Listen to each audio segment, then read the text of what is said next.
Students हम discuss करेंगे prelims 2024 के पर्सपेक्टिव से इम्पोर्टेंट टॉपिक्स के बारे में। स्टूडेंट्स फर्स्ट टॉपिक है G20 के मीटिंग के रिगार्डिंग में। G20 का जो मीटिंग है वो इंडिया के अंदर ऑर्गेनाइज हुआ स्टूडेंट, तो इसके पर्सपेक्टिव से जो बेसिक इन्फॉर्मेशन है वो आपको जरूर से होना चाहिए।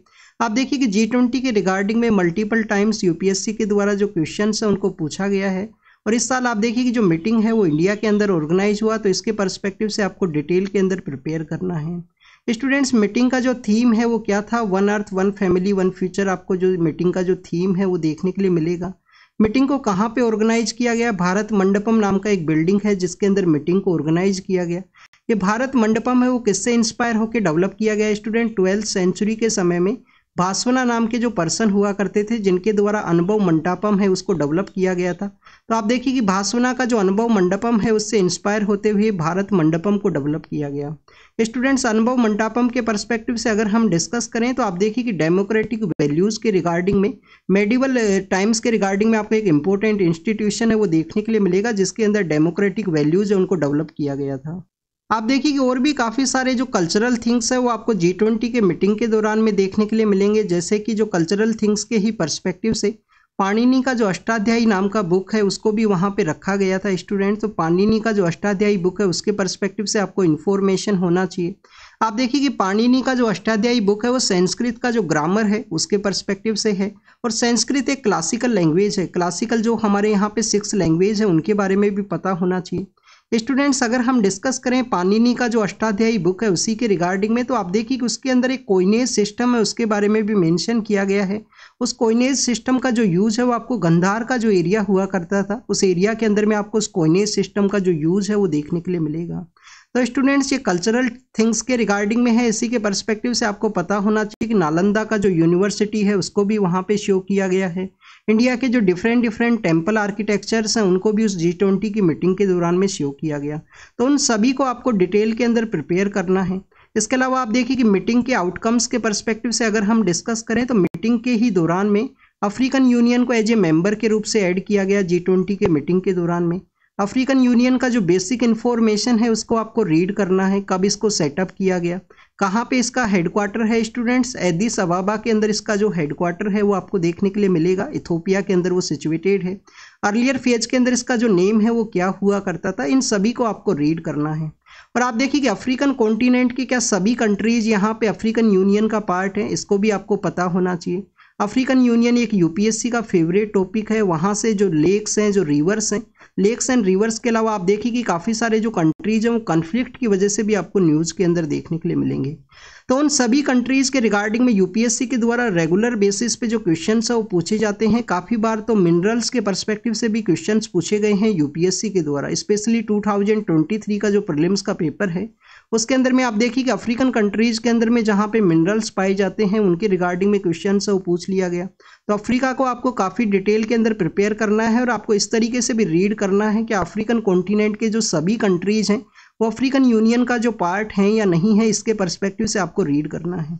आप देखिए अफ्रीकन कॉन्टिनेंट के अंदर में आपको रीजनल वाइज भी कुछ ग्रुप्स हैं वो देखने के लिए मिलेंगे। जैसे कि आप देखिए कि एक इकोनॉमिक ग्रुप है, वेस्टर्न अफ्रीका की जो कंट्रीज है उनका एक इकोनॉमिक ग्रुप है जो कहाँ पे सिचुएटेड है स्टूडेंट्स, नाइजीरिया का जो कैपिटल है अबूजा, अबूजा के अंदर उसका जो हेडक्वार्टर है वो आपको देखने के लिए मिलेगा। 1975 के समय में जो इकोनॉमिक ग्रुप है वेस्टर्न अफ्रीका का उसको सेटअप किया गया था।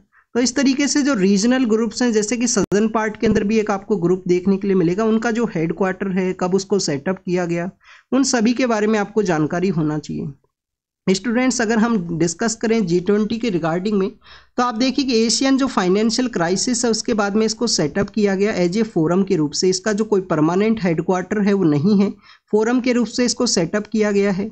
इसका एक ट्रायोका है, उसका फॉर्मेशन आपको देखने के लिए मिलेगा। और आप देखिए कि इनिशियल फेज के अंदर में 99 के समय में जो फाइनेंस मिनिस्टर्स हैं उनकी मीटिंग के रूप से G20 है उसको ऑर्गेनाइज किया जाता था।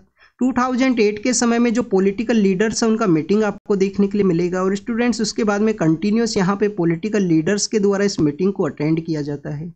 स्टूडेंट्स इसके अलावा G20 के दौरान में आपको एक शेरपा कॉन्सेप्ट है, एक शेरपा का जो कॉन्सेप्ट है वो भी देखने के लिए मिलता है। शेरपाज के द्वारा जो कम्प्लीटली जो डिस्कशन है क्या आउटकम रहेगा, क्या जो डिस्कशन है उन सभी को यहाँ पे प्रिपेयर किया जाता है। और मीटिंग के दौरान में आप देखिए कि वहाँ पे एक नॉर्मल डिस्कशन है और साइनिंग का जो प्रोसेस है वो आपको देखने के लिए मिलता है। तो शेरपा का जो कॉन्सेप्ट है उसके बारे में आपको पता होना चाहिए। G20 के जो आउटकम्स हैं, मीटिंग के जो आउटकम्स रहे, इंडिया के अंदर जो मीटिंग ऑर्गेनाइज हुआ, जैसे कि आप देखिए एक जयपुर का आपको जो डिक्लेरेशन है वो देखने के लिए मिलता है, जो हमारा MSME सेक्टर है उसके रिगार्डिंग में। आपको एक डेक्कन का जो डिक्लेरेशन है वो देखने के लिए मिलेगा हमारे यहाँ पे जो फूड सिक्योरिटी है उसके पर्सपेक्टिव से। मद्रास का जो कोल है वो बेसिकली आप देखिए कि ओशियन के रिगार्डिंग में उसको वहाँ पे सेटअप किया गया। तो ऐसे काफ़ी डिफरेंट एरियाज़ के अंदर जो मीटिंग है वो ऑर्गेनाइज हुआ था, उन सभी को आपको डिटेल के अंदर प्रिपेयर करना है। कुछ और भी आउटकम रहे मीटिंग के दौरान में, जैसे कि आप देखिए कि India middle east Europe economic corridor है उसको सेटअप किया गया। India middle east Europe economic corridor के पर्सपेक्टिव से अगर हम डिस्कस करें, क्या स्टूडेंट्स ये मैरीटाइम कॉरिडोर है? तो स्टूडेंट्स ये आपको मैरीटाइम कॉरिडोर है वो नहीं देखने के लिए मिलेगा। आप देखिए कि मैरीटाइम भी है, रोड के थ्रू भी यहाँ पे कनेक्टिविटी को सेटअप किया जाएगा। रोड के अलावा जो रेलवे नेटवर्क है उसका भी आपको जो कनेक्टिविटी का जो प्रोसीजर है वो देखने के लिए मिलेगा। स्टूडेंट्स आप देखिए कि जब से इजराइल और हमास का जो कॉन्फ्लिक्ट हुआ, इस प्रोजेक्ट के रिगार्डिंग में कोई डिस्कशन है वो आपको नहीं देखने के लिए मिलता है। तो इसको आपको प्रिपेयर तो करना है, कौन कौन से कंट्रीज इसका पार्ट है। USA भी इसका पार्ट है, और USA का आप देखिए कि जो participatory guarantee infrastructure and investment का जो यहाँ पे प्रोग्राम है उसी के अंडर में आपको India middle east Europe economic corridor है वो देखने के लिए मिलता है। क्या हमारा ईस्टर्न पार्ट के जो पोर्ट्स हैं उनको भी कनेक्ट किया जाएगा India middle east Europe economic corridor से? तो आप देखिए कि ईस्टर्न पार्ट के जो पोर्ट्स हैं उनका नहीं कनेक्ट किया जाएगा। यहाँ पे आपको मुंद्रा पोर्ट है, कांदला पोर्ट है, और हमारा जो JNPT पोर्ट है मुंबई के अंदर में, इनका जो कनेक्टिविटी है वो आपको वेस्टर्न पार्ट ऑफ जो हमारा मिडिल ईस्ट का जो पार्ट है उसके थ्रू देखने के लिए मिलता है, जो ओमान का जो रीजन है। ओमान के थ्रू फिर सऊदी अरेबिया है, सऊदी अरेबिया के बाद में आप देखिए कि जॉर्डन है, जॉर्डन के बाद में आपको इजराइल का जो हैपा पोर्ट है वो देखने के लिए मिलेगा, और उसके बाद में मेडिटेरियन सी के थ्रू यहाँ पे यूरोप के साथ में इसका जो कनेक्टिविटी है उसको सेटअप किया जाएगा। तो स्टूडेंट्स इस तरीके से India middle east Europe economic corridor partnership guarantee infrastructure and investment का जो प्रोग्राम है USA का, इसके बारे में आपको रीड करना है। एक ग्लोबल बायोफ्यूल अलायंस है उसको भी सेटअप किया गया था G20 के ही मीटिंग के दौरान में। तो ये कुछ G20 के कुछ आउटकम्स हैं जिनको कि आपको रीड करना है। स्टूडेंट्स नेक्स्ट टॉपिक है यहाँ पे नोबेल प्राइज के बारे में, स्पेशली इकोनॉमिक्स का जो सेक्टर है। 1968 के समय में आप देखिए कि इकोनॉमिक्स का जो नोबेल प्राइज है उसको नोबेल प्राइज के रूप से ऐड किया गया। थर्ड टाइम आप देखिए कि किसी वुमेन को जो नोबेल प्राइज है वो दिया गया है जेंडर सेक्टर के अंदर में अपॉर्चुनिटीज के रिगार्डिंग में, उनका जो रिसर्च है उसके पर्सपेक्टिव से इकोनॉमिक प्राइज है वो यहाँ पे दिया गया। तो स्टूडेंट्स थर्ड वुमेन को यहाँ पे इकोनॉमिक प्राइज दिया गया। फर्स्ट टाइम 2009 के समय दिया गया था, उसके बाद में 2019 के समय डेफ्लो को दिया गया, और आप देखिए अभी रिसेंटली 2023 के समय वुमेन है उनको यहाँ पे नोबेल प्राइज है जो इकोनॉमिक सेक्टर के रिगार्डिंग में दिया गया है। तो इनका जो नेम है वो आपको पता होना चाहिए, वर्क आपको पता होना चाहिए, इसको आपको रीड करना है। पीस प्रोसेस के रिगार्डिंग में भी जो नोबेल प्राइज है वो आपको वुमेन को ही देखने के लिए मिलेगा। आप देखिए कि जो ईरान का जो एक्टिविस्ट है उनको जो नोबेल पीस प्राइज है वो दिया गया है। वो ईरान के अंदर जेल के अंदर बंद है, और ईरान इस साल न्यूज़ के अंदर है, काफ़ी बार न्यूज़ के अंदर है। वहाँ पे एक्टिविज्म के रिगार्डिंग में कौन कौन सा वाटर बॉडीज है जिसके साथ में ईरान अपना एरिया शेयर करता है? कैस्पियन सी है नॉर्दर्न पार्ट के अंदर में, सदर्न पार्ट के अंदर में आप देखिए कि जो पर्सियन गल्फ है, गल्फ ऑफ ओमान है, दोनों के अंदर अपना जो एरिया है उसको शेयर किया जाता है ईरान के द्वारा। तो उन सभी को आपको पता होना चाहिए। इसके अलावा आप देखिए कि फर्स्ट इंडियन है जिनको नोबेल प्राइज दिया गया था, तो 1913 के समय में जो हमारे रविंद्रनाथ टैगोर साहब हैं उनको गीतांजलि का जो वर्क है उसके पर्सपेक्टिव से नोबेल सेक्टर का जो लिटरेचर अवार्ड है वो मिलता है। स्टूडेंट्स क्या यहाँ पे नोबेल प्राइज के दौरान में मॉनेटरी सपोर्ट है वो भी आपको देखने के लिए मिलेगा? तो आप देखिए कि मॉनेटरी सपोर्ट है वो दिया जाता है नोबेल प्राइज के रिगार्डिंग में। और हमारे जो रविंद्रनाथ टैगोर साहब हैं वो इस साल न्यूज़ के अंदर भी है। न्यूज़ में किस वजह से है? क्योंकि उनका जो शांति निकेतन है जो उनके द्वारा बीरभूम डिस्ट्रिक्ट के अंदर सेटअप किया गया था, वो शांति निकेतन को यूनेस्को का जो हेरिटेज साइट है उसके रूप से रिकॉग्नाइज किया गया। शांति निकेतन के अलावा आप देखिए कि होयसाल डायनेस्टी के जो टेम्पल्स है मैसूर डिस्ट्रिक्ट के अंदर में, जो होयसाल डायनेस्टी के जो टेम्पल जो आपको स्टार शेप के अंदर में वेसारा स्कूल ऑफ आर्किटेक्चर का जो एग्जाम्पल के रूप से देखने के लिए मिलते हैं, उनको भी रिकॉग्नाइज किया गया है। इंडिया के अंदर टोटल 42 साइट्स हैं। नेक्स्ट अगर हम डिस्कस करें पॉलिटिकल पार्टी का जो रजिस्ट्रेशन एंड डी रजिस्ट्रेशन का जो प्रोसेस है वो न्यूज़ के अंदर में था। इलेक्शन कमीशन के द्वारा पॉलिटिकल पार्टीज का जो परफॉर्मेंस के बेसिस पे जो इनका रैंकिंग किया जाता है, national party and state party, ये भी न्यूज़ के अंदर में था। तो नेशनल पार्टी, स्टेट पार्टी, इसके अलावा आप देखिए कि रिप्रेजेंटेशन ऑफ पीपल्स एक्ट का जो सेक्शन 29A है, जो रजिस्ट्रेशन ऑफ पॉलिटिकल पार्टी के पर्सपेक्टिव से है, इसको आपको रीड करना है। ये साल इलेक्शन ईयर भी है, तो इलेक्शन के रिगार्डिंग में जो भी बेसिक इन्फॉर्मेशन है, जैसे कि सी विजिल का कॉन्सेप्ट है, स्वीप का जो प्रोग्राम है जो वोटर्स के पार्टिसिपेशन के रिगार्डिंग में है, ईवीएम का जो कॉन्सेप्ट है, नोटा का जो कॉन्सेप्ट है, नोटा का भी यहाँ पे ऐड किया गया, क्या राज्यसभा के अंदर नोटा हुआ करता है, क्या ओपन बैलेट आपको राज्यसभा की वोटिंग के दौरान में ओपन बैलेट आपको देखने के लिए मिलेगा, तो वो सब आपको इन्फॉर्मेशन है इलेक्शन के प्रोसेस के पर्सपेक्टिव से, उसको कंप्लीटली रीड करना है।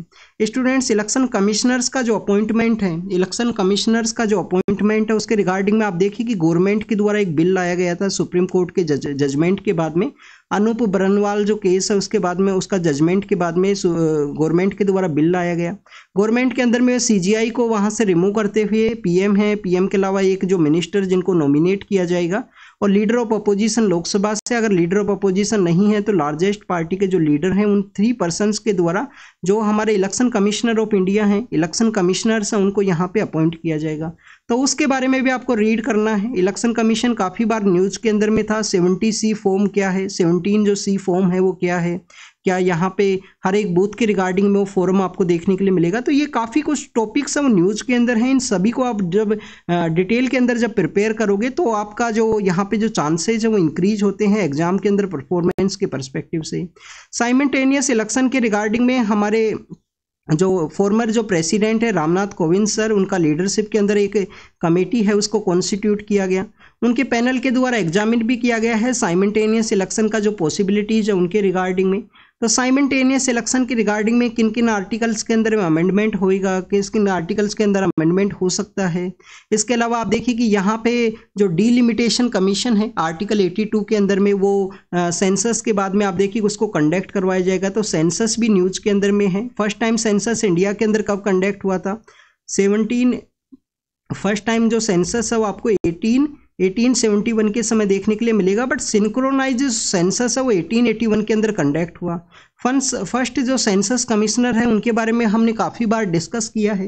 और डीलिमिटेशन कमीशन के बारे में अगर हम डिस्कस करें तो आर्टिकल 82 के अंदर है, कॉन्स्टिट्यूशनल बॉडी है, उसके जो रिकमेंडेशंस हैं वो बाइंडिंग आपको देखने के लिए मिलती हैं। तो ये इलेक्शन प्रोसेस का जो इन्फॉर्मेशन है वो पता ज़रूर से होना चाहिए।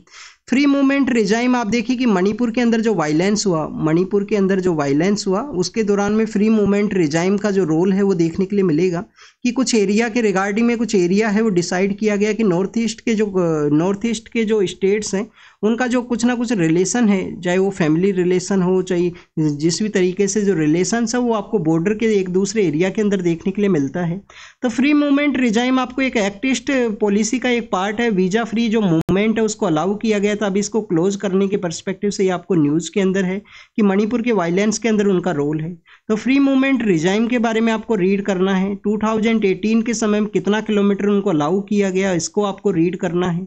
कितना किलोमीटर अलाउ है, कौन कौन से स्टेट्स के अंदर ये अलाउ था, क्या अरुणाचल प्रदेश के अंदर अलाउ था, मिजोरम के अंदर था या नहीं था, या सिक्किम के अंदर हुआ करता था। तो स्टेट्स को आपको रीड करना है, किलोमीटर आपको पता होना चाहिए, किस मिनिस्ट्री के अंडर में था, और वीज़ा फ्री था या नहीं था। वीज़ा फ्री आपको ये मूवमेंट देखने के लिए मिलेगा और एक्टिस्ट पॉलिसी का ये पार्ट हुआ करता था। स्टूडेंट, सिटीजनशिप अमेंडमेंट एक्ट है वो रिसेंटली न्यूज़ के अंदर में था। आप देखिए कि सिटीजनशिप अमेंडमेंट एक्ट को यहाँ पे अलाउ किया गया है कि उसके थ्रू जो सिटीजनशिप है वो ग्रांट किया जाएगा। तो उस समय में एक टॉपिक न्यूज़ के अंदर आया कि जो पर्सन्स को सिटीजनशिप दिया जाएगा हमारे 3 नाइबर कंट्रीज से जो माइग्रेट किए हैं इंडिया के लिए, तो क्या उनके द्वारा अपना जो अर्लियर सिटीजनशिप है उसको रिनाउंस किया जाएगा या नहीं किया जाएगा। उसी के पर्सपेक्टिव से एक डिस्कशन देखने के लिए मिला। तो स्टूडेंट्स, सिंगल सिटीजनशिप का कॉन्सेप्ट है इंडिया के अंदर में, इंडिया के द्वारा सिंगल सिटीजनशिप का जो कॉन्सेप्ट है किस कंट्री से हमने ये लिया था सिंगल सिटीजनशिप का कॉन्सेप्ट, ये आपको रीड करना है। या गवर्नमेंट ऑफ इंडिया एक्ट 1935 से हमने सिंगल सिटीजनशिप का कॉन्सेप्ट लिया है, या ब्रिटेन का जो कॉन्स्टिट्यूशन है वहाँ से हमने सिंगल सिटीजनशिप को अडोप्ट किया है। तो स्टूडेंट्स, उनके द्वारा उनका अपना जो अर्लियर जो सिटीजनशिप है उसको रिनाउंस ना करते हुए अगर सिटीजनशिप लिया जाएगा तो डबल सिटीजनशिप का जो टॉपिक है वो आपको देखने के लिए मिलता है। जब भी सिटीजनशिप के बारे में रीड करते हैं आर्टिकल 11 आपको जरूर से पता होना चाहिए। कि पार्लियामेंट को हाईएस्ट अथॉरिटी है, यहाँ पे आर्टिकल 11 के थ्रू बताया गया है पार्लियामेंट के द्वारा सिटीजनशिप के पर्सपेक्टिव से जो कानून है उनको फ्रेम किया जा सकता है। क्योंकि सीएए के रिगार्डिंग में काफ़ी सारे स्टेट्स के द्वारा ये भी कहा गया कि उनके द्वारा सिटीजनशिप है उसको इम्प्लीमेंट नहीं किया जाएगा, तो स्टेट गवर्नमेंट का तो कोई आप यहाँ पे रोल ही आपको नहीं देखने के लिए मिलता है। Citizenship completely under the domain of central government के अंदर है। नेक्स्ट आप देखिए कि जो नीफा वायरस है जिसका लास्ट टाइम 2018 के समय में जो आउटब्रेक है वो देखने के लिए मिलता है।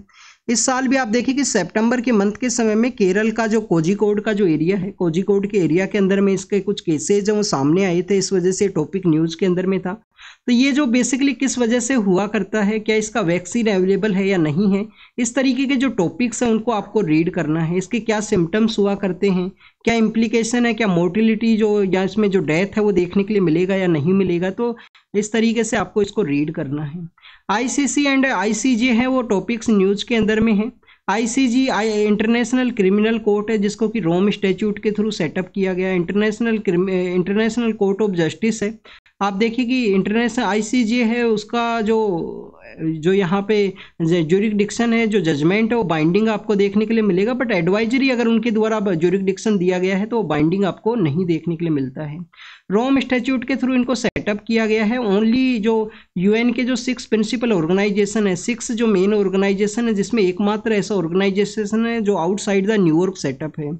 स्टूडेंट्स इसके अलावा आप देखिए आईसीसी के तो काफ़ी सारे जो कंट्रीज हैं उन्होंने उसका जो डिक्लेरेशन है, जो रोम स्टैट्यूट है, उसको साइन नहीं किया गया। काफ़ी सारे कंट्रीज के द्वारा रिकॉग्नाइज भी नहीं किया गया। जैसे कि इंडिया भी आपको इंटरनेशनल क्रिमिनल कोर्ट का जो पार्टी है वो नहीं देखने के लिए मिलेगा। इसके अलावा आप देखिए कि रोम स्टैट्यूट है, आईसीजी के बारे में 6 प्रिंसिपल ऑर्गेनाइजेशंस के बारे में आपको रीड करना है। फॉरेक्स रिजर्व के कौन कौन से जो कंपोनेंट हुआ करते हैं, क्योंकि फॉरेक्स रिजर्व काफ़ी बार न्यूज़ के अंदर आपको देखने के लिए मिलेगा। क्या जो फॉरेन जो करेंसी हैं उनको भी फॉरेक्स रिजर्व का पार्ट रखा गया है, तो इसको आपको रीड करना है फॉरेक्स रिजर्व के बारे में। हर एक टॉपिक को आप मिनिमम आप देखिए कि 2 to 4 मिनट के आसपास गूगल जरूर से कीजिए, उसको रीड कीजिए, जिससे कि आपको यहाँ पे बेटर वे में आप याद रख पाओ टॉपिक्स को कि किस तरीके से क्वेश्चन है वो पूछे जा सकते हैं। तो thank you students, thank you.